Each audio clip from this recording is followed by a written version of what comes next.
Well, welcome racing fans to the Motorsports Radio USA podcast with racing news for November 8th, 2018. Some NASCAR drivers have something to say about Texas Motor Speedway after Sunday's race.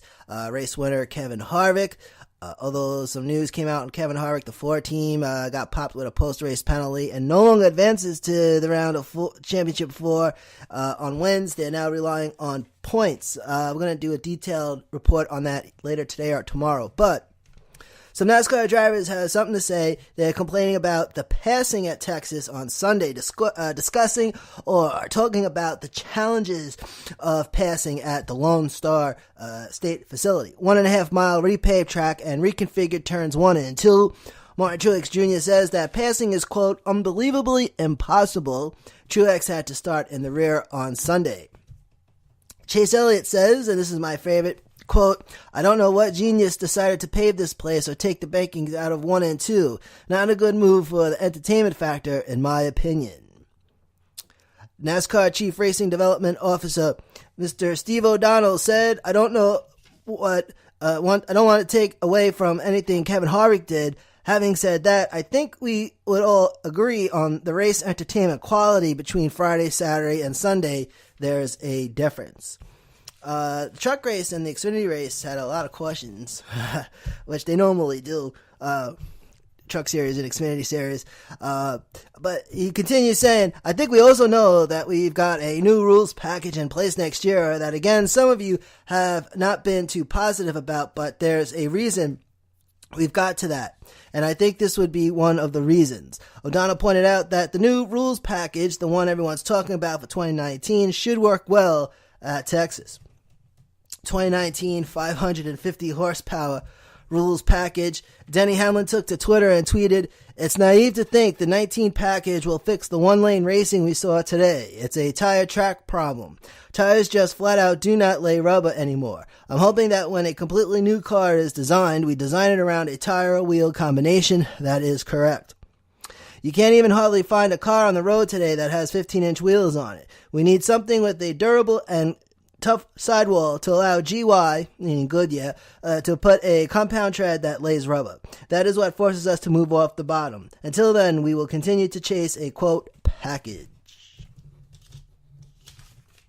Kevin Harvick, race winner, had to make a late race pass on Ryan Blaney and said, look, repaves are difficult. I think they put in much effort here as anywhere that we've gone. 2 years in a row, we've won a race on the high side. It's just one of those things where you just have to give it time. It's a really fast racetrack that they came and changed the tire from the first race, so we kind of fixed that problem from the tires blowing out and everything that we had happen in the spring race. And that would be the April Texas race, which was the O'Reilly Auto Parts 500.